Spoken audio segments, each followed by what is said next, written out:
ఎనర్జీని ఉత్పత్తి చేయడమే కాకుండా దాన్ని ట్రాన్స్మిషన్ కూడా చేయాల్సిన అవసరం ఉంది.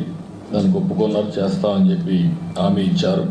రాయలసీమలో 11 గిగావాట్ సోలార్ పవర్ని ట్రాన్స్మిట్ చేయాల్సిన అవసరం ఉంది.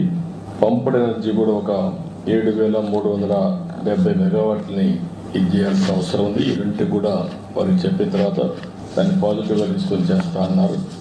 అదే సమయంలో ఏదైతే సోలార్ రూఫ్ టాప్ సూర్యగార్ ఈ కార్యక్రమం కింద ఒక 30 లక్షల కుటుంబాలకి కరెంట్ ఇవ్వాలనుకుంటున్నాం. దాన్ని కూడా క్లియరెన్స్ ఇవ్వమని చెప్పి అడిగాను.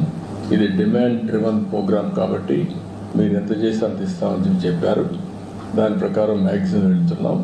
ఇది కూడా క్లియర్ చేయడం జరిగింది. అందుకే కాన్స్టిట్యున్సీకి మినిమం 10,000 రూఫ్ టాప్ సూర్యగారి కింద ముందుకు పోతున్నాం.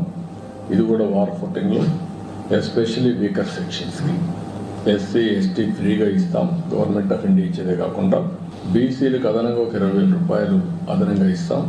దీన్ని పెద్ద ఎత్తున టేకప్ చేశాం. ఇంకొక పక్కన సబ్స్టేషన్ ఫీడర్ లెవెల్లో కుసుమ్ కింద 2,000 మెగావాట్లు ఉత్పత్తి చేయడానికి అనుమతించారు. అది కూడా శాంక్షన్ చేశారు. దాన్ని కూడా తీసుకొని ముందుకు పోతాం. దీంతో ఆంధ్రప్రదేశ్ గ్రీన్ ఎనర్జీ హబ్గా తయారవుతుంది. రాయలసీమలో అడ్వాంటేజ్ ఉంది. ఒక పక్క సోలార్ ఎనర్జీ, ఇంకొక పక్క